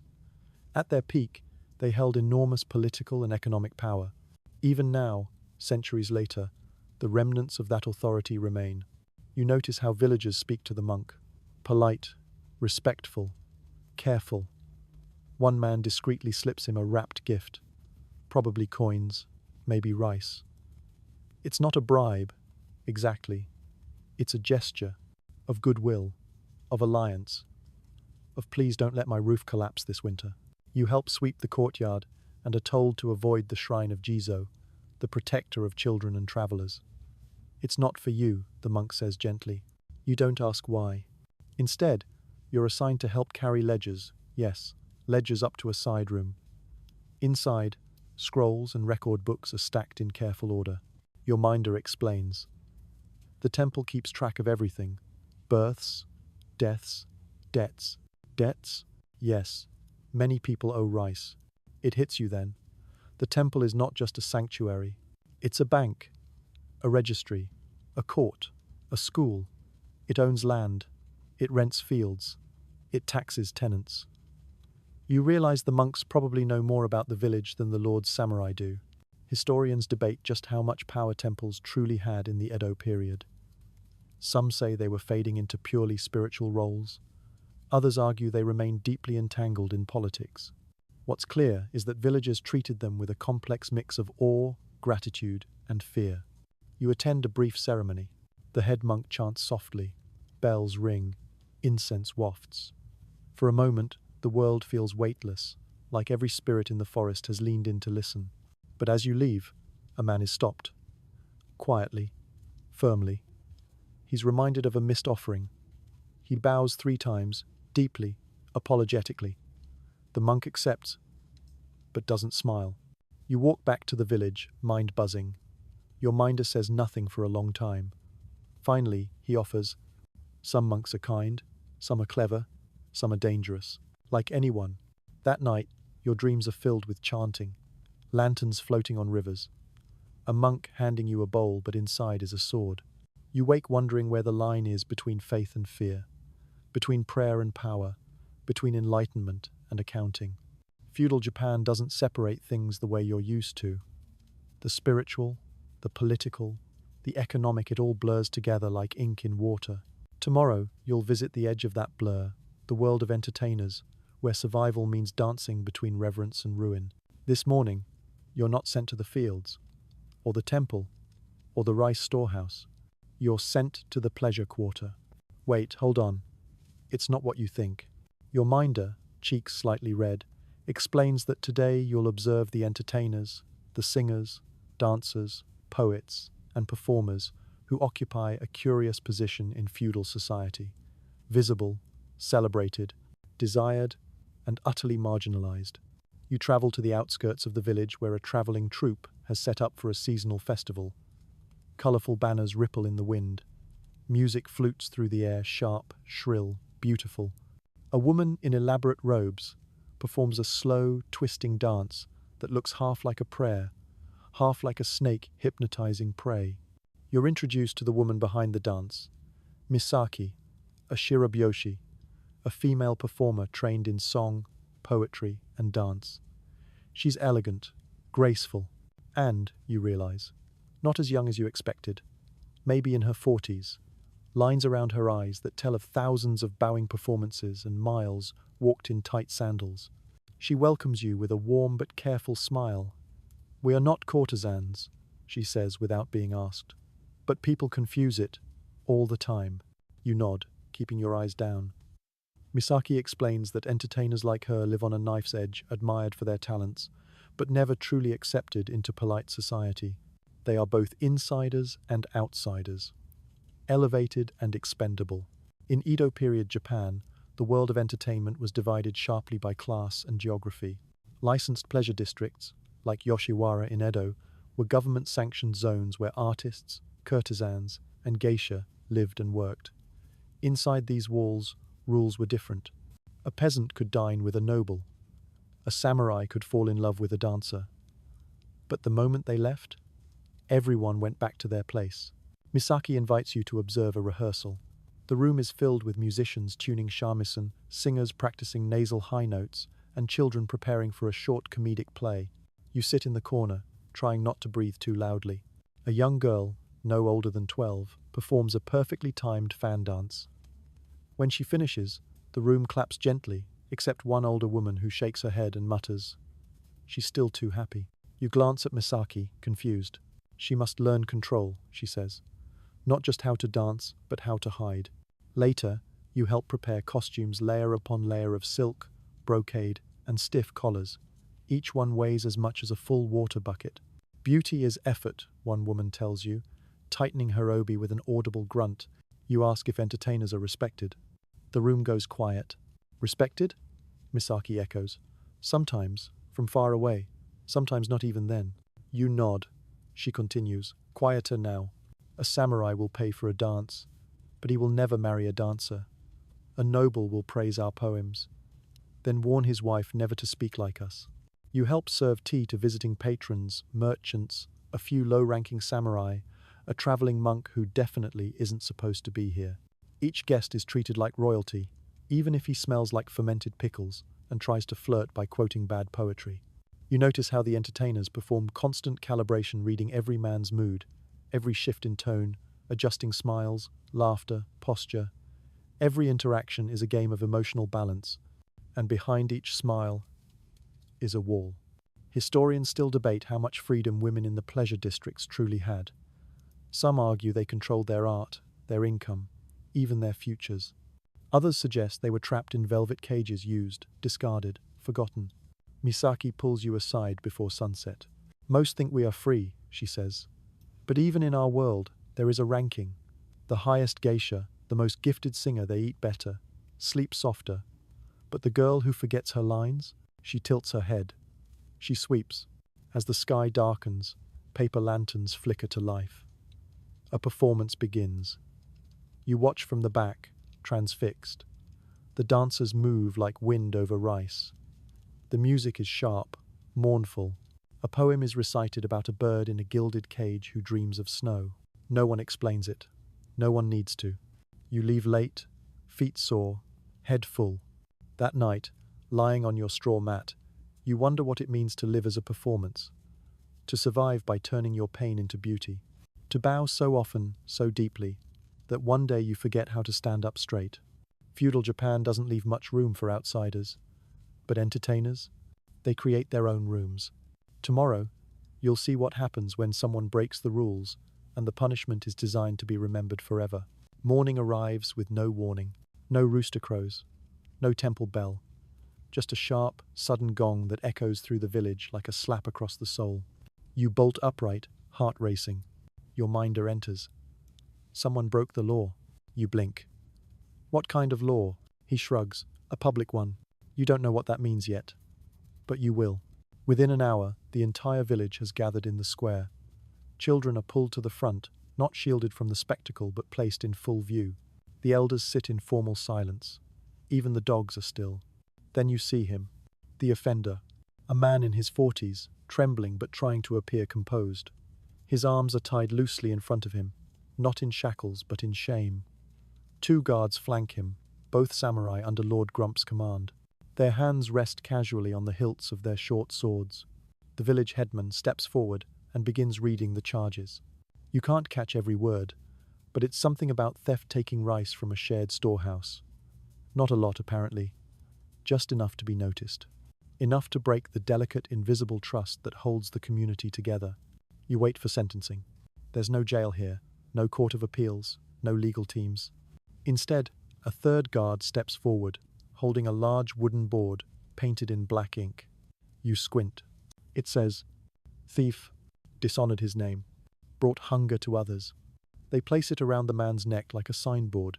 He bows his head. You think this is it? Just public shaming? Then the punishment escalates. A boy is handed a drum. He beats it once. Then again, the rhythm is not random, it's slow, ceremonial, designed to draw attention and hold it. Then comes the punishment proper, parading. The man is led through the village with the signboard swaying from his shoulders. Behind him, the drummer. Behind the drummer, the children told to watch carefully. Your minder explains, so they will remember and never do the same. This is one of many forms of public punishment in feudal Japan. Others include tattooing the forehead, shaving the head, or in extreme cases, amputation or banishment. But those are for greater crimes. Here, shame will do. Historians still debate the effectiveness of these punishments. Some say they maintained order in a society built on honor. Others argue they enforced control through fear. Both are probably right. The parade circles the rice paddies, then returns. The man is left kneeling in the square for an hour sign still hanging, head bowed, while villagers go about their day. Some ignore him. Others shake their heads. A few whisper. No one comforts him. Your minder leans close. His children will carry this too. You realize then that punishment here is collective. It stains the family, not just the individual. A son may be refused marriage. A daughter might never marry at all. A wife might be sent away not by decree but by silent agreement. You ask what happens after today. He'll leave, your minder says simply. Maybe find a new village. Maybe starve. The shame doesn't get washed off. It follows. Later, you visit the now guarded rice storehouse. 2 elderly men have taken shifts watching it. Not soldiers, just villagers with sticks and folding stools. When you ask why, they say, not to protect the rice, to protect the people from temptation. That strikes you as more tragic than the punishment itself. After sunset, the man's sign is removed. He's told he may go. He walks out of the village with no belongings, no goodbyes, just silence. You return to your hut, mind tangled. In your world, you think in terms of guilt or innocence. But here, those terms feel too clinical. The real question is, did you disturb the harmony? In feudal Japan, the worst sin isn't theft. It's unbalancing the order, making others uncomfortable, threatening stability. And when that happens, punishment isn't just retribution, it's ritual correction. You lie on your mat and replay the drumming in your head, steady, relentless, designed to sear the memory into every ear that heard it. You drift off with a sobering thought. In this world, justice doesn't always mean fairness. Sometimes, it just means making an example. Tomorrow, you'll discover what happens when your body becomes property, when wars arrive, and no one asks if you want to fight. You wake to the sound of shouting, not angry, but sharp, urgent commands. You sit up, heart already racing. Your minder pulls you to your feet and presses a bundle of cloth into your hands. Wrap this. Hurry, you've been drafted. You blink, still half dreaming. Drafted? For what? He doesn't answer. He's already helping you tie the bundle across your back. You glance outside, there's movement everywhere. Men gathering in the square, a few with worn armor pieces, most with baskets and ropes. Not swords. You're not going to war. You're going to support it. In feudal Japan, when a daimyo or local lord prepared for military action, they didn't just summon fighters, they summoned the village. And unless you had a valid exemption, age, injury, divine madness, you were expected to contribute.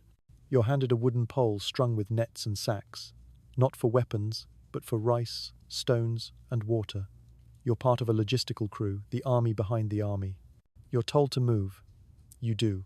As you march down the narrow forest road, your minder finally speaks. There's a border dispute. Lord Grump's cousin insulted the tax envoy of another domain. Now everyone's angry. You nod slowly. We're fighting over an insult? Of course not, he replies. We're fighting over rice. The insult just made it urgent. Ah, right. Rice again. The march is slow. You pass other villagers, men, boys, even a few elderly women each carrying something. Some transport cooking tools. Others, bundles of bamboo. Everyone looks miserable. You're sweating within an hour. Your shoulders ache. The road winds up a slope, and you're ordered to stop and build a fire pit. Not to cook. To signal a prearranged smoke code between units. You try to help but fumble with the flint. Your minder takes over with quiet resignation. Along the trail, you pass a group of Ashigaru low-ranking foot soldiers. They wear makeshift armor and hold spears taller than you. One waves. You wave back. Your minder hisses, "Don't. They're barely above criminals. They'll think you're mocking them." You nod. Afquardly. Historians often describe the Ashigaru as the cannon fodder of feudal armies.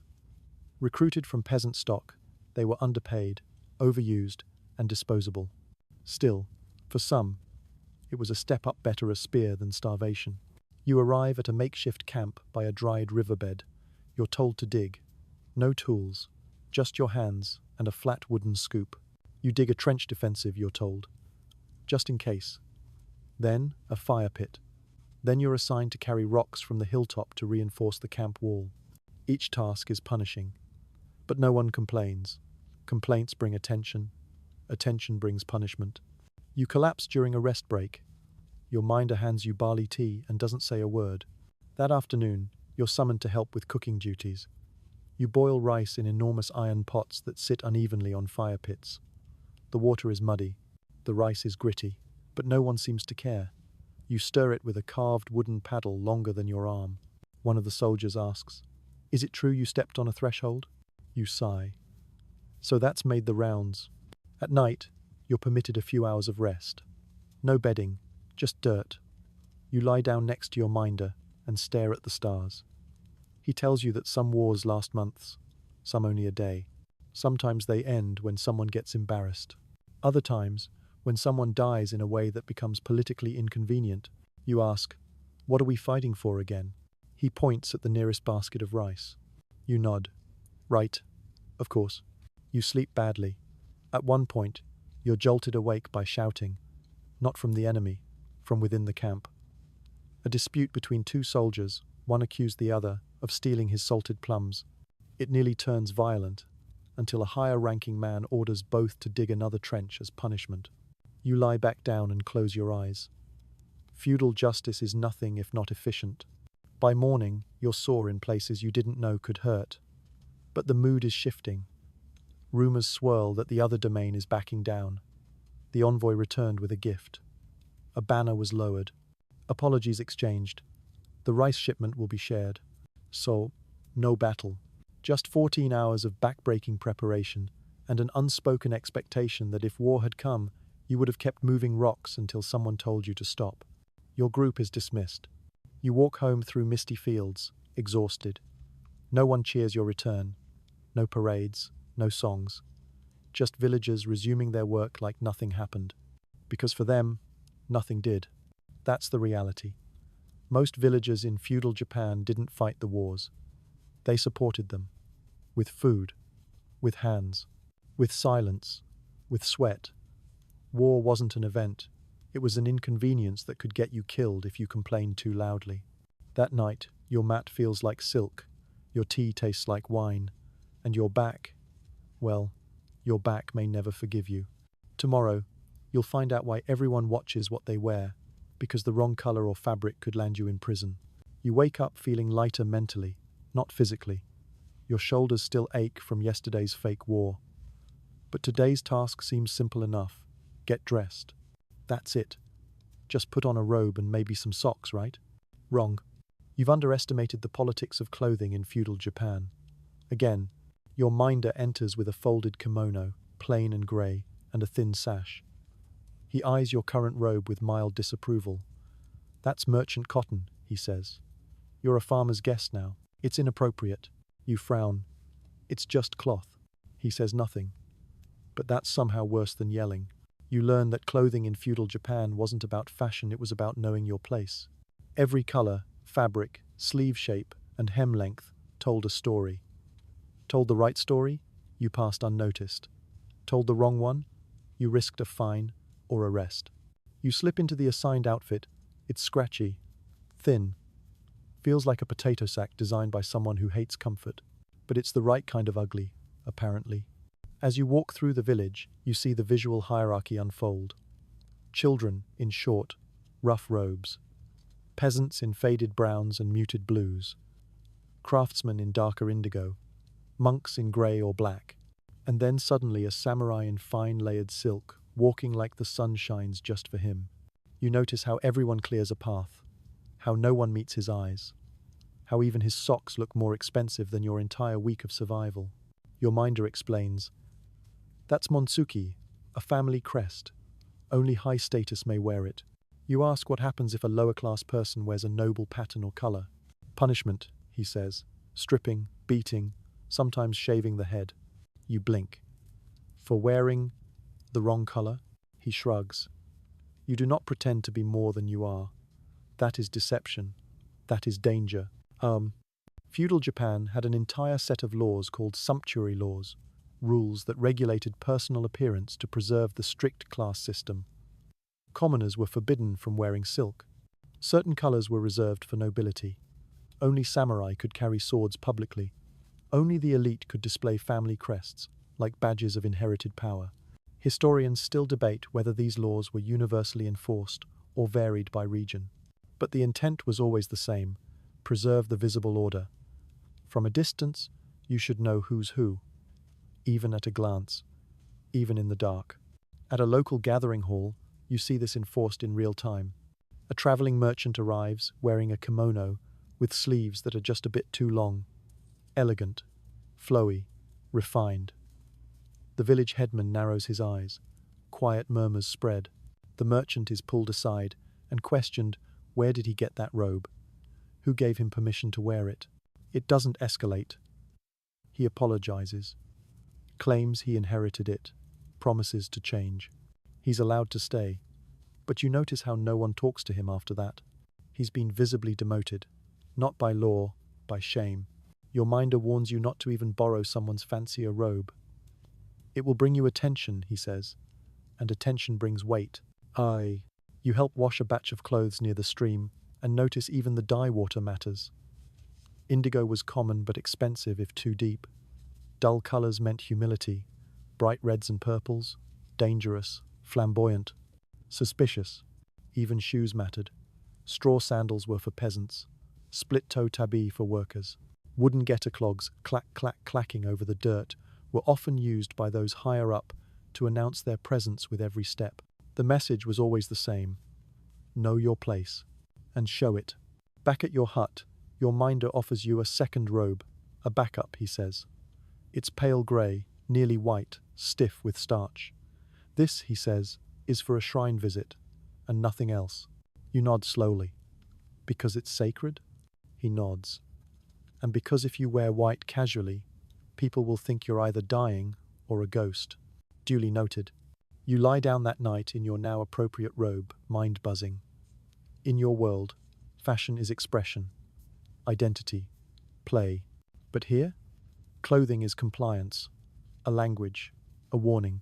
In feudal Japan, fabric isn't just worn. It's read like a scroll tied to your chest. Everyone sees it, judges it, enforces it, and if you mess it up, you better have a very good bow and a robe that says, "I belong." Tomorrow, you'll learn just how far that control extends, because leaving the village might take more paperwork than you can imagine. You wake up ready to stretch your legs. Maybe head to the next village, breathe in some new rice smoke, watch some unfamiliar chickens. You suggest this casually to your minder over breakfast. Maybe I'll go visit the river shrine in the next town, just for a day? He doesn't answer right away. Then he looks up and says flatly, "You can't." You blink. "Why not?" He tilts his head. "Because you haven't submitted the request." "Ah, of course. The request. You've officially discovered that in feudal Japan, even leaving your own village is a bureaucratic adventure, and one you're not even guaranteed to complete. Come, your minder says. I'll show you. He takes you to the village headman's home, where you wait on your knees for nearly half an hour before being invited in. You explain your perfectly innocent intention to go 2 villages over to look at a tree, or a temple, or honestly, just not here. The headman raises an eyebrow. What business do you have there? You fumble. Oh, spiritual reflection? He frowns. Do you have a travel permit? You do not. Then no, you cannot go. In feudal Japan, under the Tokugawa shogunate, freedom of movement was highly restricted. To maintain social order and prevent uprisings, most commoners were bound to their home villages. Even short trips often required a document called a tagata, a wooden or paper pass issued by local officials. Without it, you could be stopped by guards, detained, or worse, accused of being a ronin, vagabond, or spy. You ask what happens if you just leave. Your minder winces. You'd be brought back. Your family would be questioned. The village might be fined. And then, he gestures with an invisible rod. You get the message. Still, curiosity eats at you. Later that day, you talk with a traveling peddler who sells paper charms and sewing needles. He has a tagata hanging from his belt, weather-worn, stamped, fragile. I renew it every month, he tells you. Costs rice, plus favors. And if the stamp is faded, the checkpoint guards make you wait a night in the mud. You ask how many checkpoints exist. Too many, he mutters. Bridges, roads, borders everywhere has a wall and someone guarding it. Oh. Historians describe this system as part of the Tokugawa peace strategy, a way to limit communication, reduce rebellion, and keep everyone exactly where the shogunate wanted them. Merchants, monks, and samurai had more freedom, especially those connected to the government. But peasants, farmers, commoners, stay in your lane, stay in your rice paddy, stay in your place. You begin to understand why so many folk tales involve people getting lost in the woods, cursed on distant roads, or trapped between worlds. In a land where movement is power, wandering becomes both magical and dangerous. Later, you help your minder's cousin carry a basket to the edge of the village. He pauses at the footbridge leading out. I can't go past that rock, he says. You look at the rock. It's small, unimpressive. But to him, it's a line the physical, psychological, and spiritual edge of his existence. You ask him if he's ever left. He shrugs. Once, when I was a boy, to get medicine. What was it like? He thinks for a long time. Too big, too fast. I didn't know who I was. That night, you sit by the paper wall of your hut, listening to the distant creak of the village gate closing. You realize you've taken movement for granted your whole life. Walking out the door, getting on a bus, leaving town. In feudal Japan, even walking across the next hill could cost you your livelihood. You sleep lightly, dreaming of maps where every road is lined with guards and every destination requires a stamp. Tomorrow, you'll experience just how fragile these homes really are, because when the earth shakes or the wind catches flame, paper walls burn fast. You wake to the sound of bells. Not temple bells, not celebration bells, warning bells, the kind that make birds take off, children freeze, and adults run with buckets before anyone even says the word fire. You scramble outside and see smoke thick, rising, angry, and feel it before you understand it. The heat, the wind, the crackling of dry bamboo siding catching like tinder dipped in oil. A house is burning. And it's not just a house, it's 2, maybe 3. Your minder is already moving. Come, bucket line. He throws you a wet cloth to cover your nose and mouth. You rush with him to the well where villagers are forming a chain. Wooden buckets are dipped, passed hand to hand, sloshed over the flames that laugh at the effort. The fire grows. You realize something sobering. These homes are made of paper, wood, and straw. Light, practical, but utterly flammable. There is no fire department, no hoses, no sirens, just shouting, water, prayers, and maybe luck. The fire is eventually contained. 3 houses lost. 1 man injured, everyone else alive, but just barely. Afterwards, the mood in the village is silent. Not solemn, shell-shocked. Because this is not rare. In feudal Japan, especially in cities like Edo, modern Tokyo, fire was the great equalizer. Known as the flower of Edo, fires broke out so frequently they became part of the social rhythm. Entire blocks would vanish in an afternoon. People built light, flexible homes because they expected them to disappear. You help sort the ruins, charred wood, melted roof tiles, the smell of singed tatami, everything gone, just like that. The family who lived there now sits in the shade, holding what little they grabbed, a rice pot, a teacup, one sandal. They don't cry. Not yet. Maybe not ever. Your minder explains that each family prepares for fire in quiet ways. Important items are wrapped and ready to grab. Children are taught where to run. Some families bury small fortunes, rice, coins, heirlooms just outside their homes, in case the walls turn to ash. Later that afternoon, the village priest leads a cleansing ceremony at the edge of the ruins, not just for superstition, but for memory, to mark that something happened here, that spirits were disturbed, that someone's story ended mid-sentence. You notice how the village rebuilds before the sun sets. Neighbors appear with tools. Frameworks go up. One family offers spare rice. Another donates a kettle. No one's rich. But no one's alone either. You ask your minder if this always happens. Fires happen, he says. So we live as if we can lose everything, and still have enough. It's not just fire, either. Feudal Japan was prone to earthquakes, floods, typhoons. With no reinforced walls, no insurance policies, and little warning, villagers lived in a permanent state of fragile preparation. Historians still marvel at the resilience of this era. How cities were rebuilt again and again. How people adjusted their lives to fit impermanence. It wasn't fatalism, it was acceptance. Like building a sandcastle and knowing the tide will come. Later you help stack firewood for the now homeless family. They bow to you not as thanks, but as a shared acknowledgement. You saw their worst day, and now you help with their tomorrow. You return to your hut shaken. The walls feel thinner now, the paper door more delicate. The air charged with smoke and fear. You lie down and think about your world, your brick walls, sprinkler systems, fire codes. And yet, even now, you're not sure you'd react with such calm if your home vanished by lunch.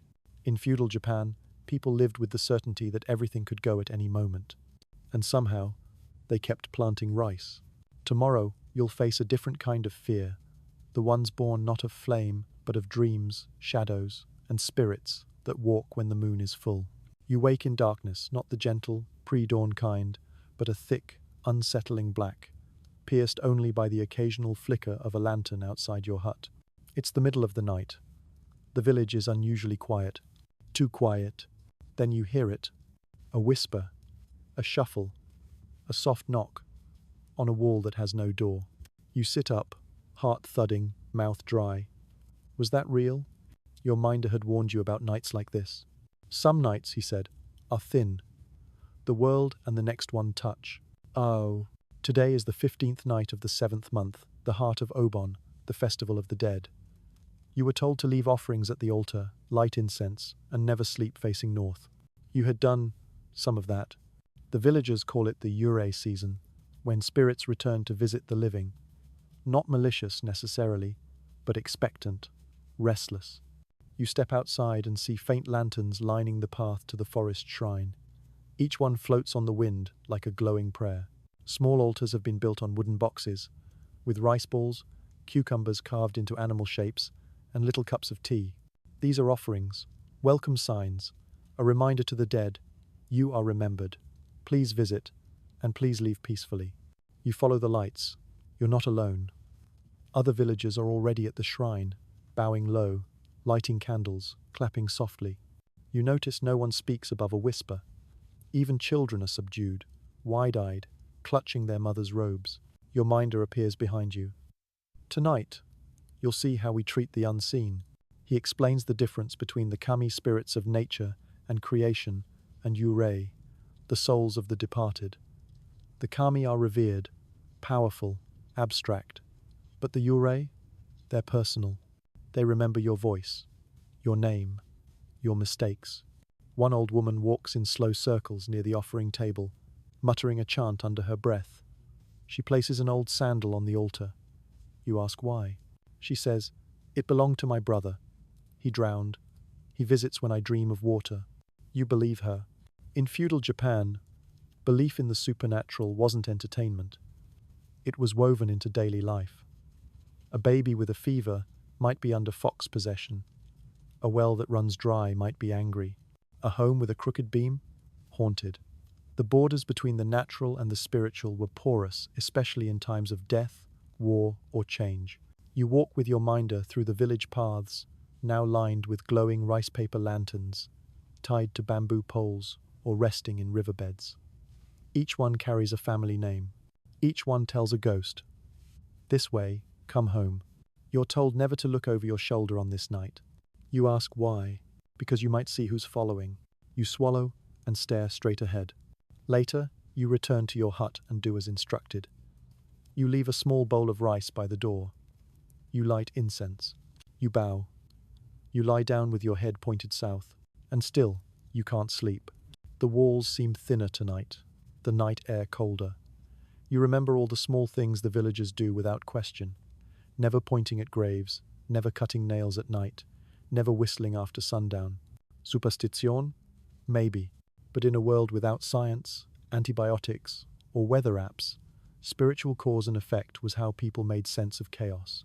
Historians often try to separate religion from folklore, belief from ritual. But here, it's all the same thing.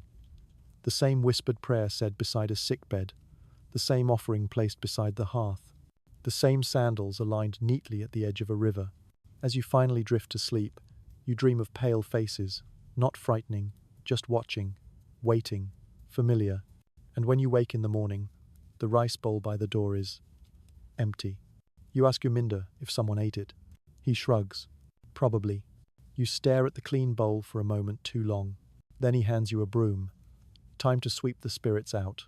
Of course, Obon ends by clearing paths, sending souls back across the veil with gratitude and gentle nudging. You sweep your steps. You rinse your hands. You bow toward the sunrise. In feudal Japan, the dead do not stay gone, but with the right care, they leave satisfied. Tomorrow, you'll attend a funeral and learn that death is not an ending here. It's a formal event, a community ritual, and a bureaucratic process with very spiritual stakes. You wake to the smell of incense, not the gentle kind used in nightly prayers. This one is heavier, darker. It clings to the morning air like grief you can't wash off. A villager has died. Your minder doesn't say who, just hands you a robe, plain black, the color of formality and finality, and tells you to follow. The procession has already begun. Down the village path, people gather in quiet rows, standing in order by age and family. No wailing, no dramatic gestures, just bowed heads and the rhythmic thud of getter sandals moving in time with the funeral drum beat. You stand at the edge, trying to remain invisible. The body is carried in a bamboo mat, not a Western-style coffin. The face is covered with a white cloth. A small wooden tablet inscribed with the deceased's posthumous Buddhist name is carried behind the body, held like a sacred flame. Your minder leans in. He was a potter, lived near the south field, old, died in his sleep. You nod. You never met him. But now, you feel like you should have. The group walks to the small cremation site near the hill, a modest structure of stone and earth with a sloped chimney. No fire is visible, only smoke. When the body is set down, everyone bows. The priest steps forward. He chants from a sutra scroll, voice slow and low. You don't understand the words, but you feel them vibrate like they're holding something in place. You glance around. Everyone knows what to do, when to bow, when to kneel, when to offer a pinch of incense to the burner. You follow, you fumble. You're corrected only once, and gently. Then comes the bone-picking ritual. You don't expect it. After cremation, the family picks fragments of bone from the ashes, with chopsticks always in pairs. One person holds one end of the bone, the other lifts the other end. Never pass bones from chopstick to chopstick, it mirrors this moment, and doing so casually during a meal is considered deeply taboo. You watch in silence as the bones are placed into a small urn, piece by piece, from the feet up, so the spirit does not enter the afterlife upside down. Historians often note how intimate Japanese funerals are, not just solemn, but participatory. The family doesn't just witness the cremation, they assemble the remains. It's quiet, careful, personal. The urn is wrapped in white cloth and tied with sacred string. The head of the family receives it with bowed head and shaking hands. Not clapping, not talking, not comfort. Just the drum, the smoke, the weight of what was. You return to the village slowly. The urn is placed on the home altar. Offerings begin immediately. A cup of tea, a favorite snack, a folded letter. For the next 49 days, the family will host daily prayers. On the 49th day, the soul is believed to transition fully to the next world. Until then, it lingers, listens, waits. You ask your minder how long the urn stays in the home. Sometimes forever, he says. Sometimes until the next family member dies. Then it's buried together. Later that evening, you help construct spirit tablets, simple wooden planks with calligraphy, used to represent the soul in the family shrine. You carefully paint the character for peace, while your minder finishes the name. You ask him if he's afraid of death. He pauses. No, he says, but I'm afraid of being forgotten. That night, a bowl of rice is placed at the altar, topped with a single stick of burning incense. You help light it. The smoke curls toward the paper wall and disappears. You lie on your mat and think about how little death is hidden here. No euphemisms, no embalming, no padded silence. It's just part of life, folded in. And somehow, that makes it less frightening. Tomorrow, you'll realize you're wearing out your welcome. Not from malice, but because guests don't stay forever. And when your presence disrupts the balance, the village finds quiet ways to show you it's time to go. The next morning, something is off. You still get rice. You still get your morning cloth to wipe your face. The rooster still yells like he has unresolved trauma. But people are different. No one meets your eyes. The usual nods from elders become slight, curt bows. The children don't giggle or whisper around you anymore. Even your minder is quieter than usual. You haven't done anything wrong. Not today, not yesterday, you think. But in feudal Japan, people don't always tell you directly when your time is up. They show you. It begins subtly. Your portion of rice is slightly smaller. The water you're given is warm instead of cool. You're invited to fewer activities. When you approach a group, the conversation pauses just long enough to make you feel like you were not meant to hear. Then the kicker, your minder doesn't offer you a new robe for the day. You're expected to re-wear yesterday's, sweat stains and all. Am I in trouble? You ask. He shakes his head. Number. But he doesn't say more. You spend the day wandering quietly. No tasks are assigned to you. No one tells you what to do. At first it feels like a gift freedom. But then, it starts to feel like being erased. You're no longer part of the daily rhythm. Even the chickens ignore you. Finally, your minder takes pity on you. We have a saying, he begins. A guest and a fish smell after 3 days. You've been here for weeks. You try to laugh. He doesn't. Balance, he says. Everything must return to its place. Too long here, and your presence becomes noise. Disruption. Feudal Japan was a society built on structure, rhythm, and unspoken roles. And as an outsider, especially a guest, you're tolerated only as long as you don't disturb that rhythm. Stay too long, and you shift the weight of the community. Even if you mean well, even if you've tried your best. Historians describe this with a mix of admiration and discomfort. The society's graceful rejection techniques, rarely direct, always polite, but deeply clear. Later, you notice your futon is no longer in your usual hut. It's been moved to a small side shelter, still dry, still covered, but noticeably separate. No one says anything. You help with some minor sweeping. No one thanks you. You offer a bowl of barley tea. It's taken, but not acknowledged. You are now a shadow. That night, your minder joins you in the shelter. He sits beside you for a while, silently watching the moon through the rice paper window. Do you understand? He finally asks. You nod. It's time for me to leave. He doesn't confirm. He doesn't have to. In feudal Japan, a good guest knows when their presence becomes weight, and an excellent guest leaves before anyone has to carry it. You ask if they'll miss you. He doesn't answer. Instead, he places a small parcel in your hands. A rice ball, a pair of stitched socks, and a folded charm with your name written on it in brushstroke. For protection, he says. The next morning, you rise before dawn. You bow to the village headman, You bow to the shrine, you bow to the well, you bow to the altar, and still, no one says goodbye. Because in this world, goodbyes are implied. Your minder walks with you to the road, just past the edge of the village, where the sacred boundary lies. He stops at a smooth, flat stone you now realize has been marking the outer world all along. You turn to him. He bows. You were a polite guest. You bow lower. Thank you for letting me survive. He almost smiles. As you walk away, the village behind you doesn't wave. No one calls out. But a small child you'd seen once while scrubbing vegetables leaves a pebble in the middle of the road. Carefully placed, purposefully done. You step around it. You do not disturb the balance. Tomorrow, you'll enter a world of natural chaos. You'll feel the earth tremble and the sky roar. You'll learn why people here build for impermanence, and what happens when the ground itself forgets the rules. You wake up feeling a strange trembling not in your body, but beneath your feet. The earth seems to hum, a low growl that grows louder with every passing second. Your minder appears, calm but serious. Earthquake, he says. Before you can ask what that means here, the ground shifts violently. You stumble. The hut creaks ominously. Outside, trees sway like reeds in a storm. You rush out just as the village erupts into chaos. People shout warnings, grab children, secure animals. Roof tiles clatter to the ground. Smoke from cooking fires billows into the sky. The river nearby ripples unnaturally. In feudal Japan, earthquakes were common and feared. With wooden homes, paper walls, and thatched roofs, even a small tremor could cause disaster. There were no emergency responders. No structural reinforcements, just people relying on each other and their own instincts.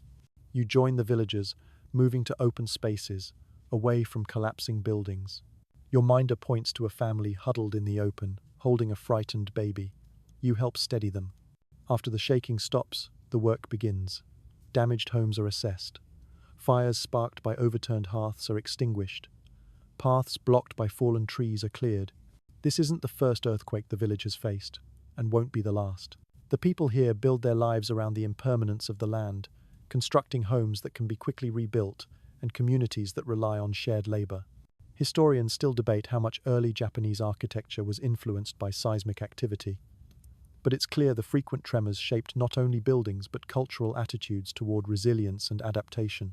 As dusk falls, you assist in setting up temporary shelters. You share rice with a family who lost their home.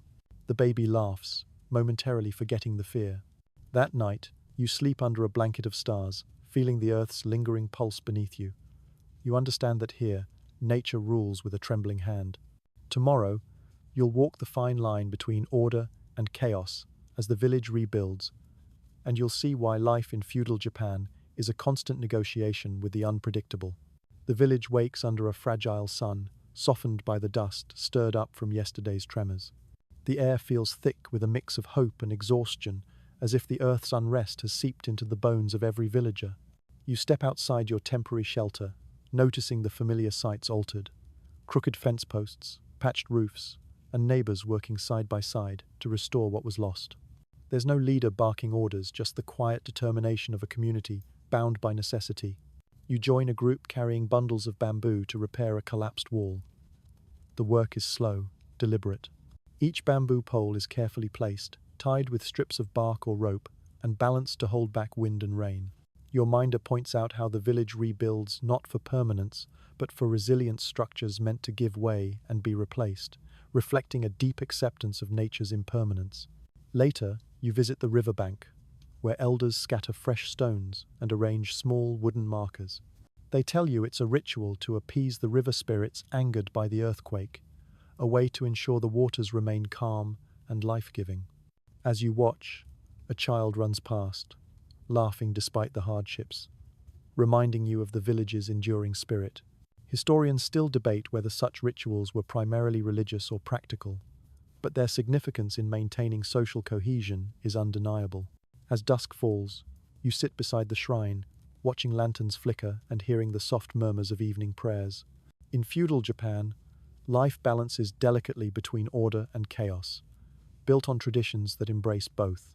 You lie on your mat, heart heavy but hopeful, understanding that survival here means more than rice and rules. It means community, faith, and resilience.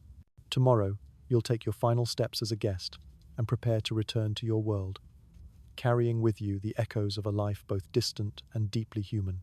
Your final morning arrives gently, like a whispered farewell. The village stirs as usual, roosters crow, children chatter, smoke curls lazily from hearths, but beneath the surface, there is a subtle shift. Today, you are not just a guest. You are someone preparing to leave. You pack your belongings with care. The worn robes, the wooden comb, the small rice ball your minder gave you for the journey. Each item carries a memory, a lesson, a story etched in quiet moments and shared silences. Before you depart, you visit the shrine one last time. The air is cool and fragrant with incense. You bow deeply to the altar, feeling the weight of countless generations who have stood here before you. Your minder joins you, solemn and steady. Together, you walk through the village, past neighbors who offer nods of respect, but no words. Expressions that speak volumes in their simplicity. At the village edge, where the sacred boundary marks the border between this world and the next, your minder stops. He places a gentle hand on your shoulder. "You have learned well," he says. "Now, go with respect." You turn to look back at the village, its paper walls, rice paddies, winding paths, all shimmering in the morning light. You realize that while you came as an outsider, you leave carrying a part of this place within you. The journey back is quiet, contemplative. The familiar sounds of your own world begin to fill your senses, but your heart remains tethered to the rhythms of feudal Japan. As you settle into sleep that night, you carry with you the echoes of a life defined by resilience, ritual, and respect, a world where every breath, every bow, every grain of rice holds meaning. And as the night deepens, you find peace in knowing that you survived not just the land, but its spirit.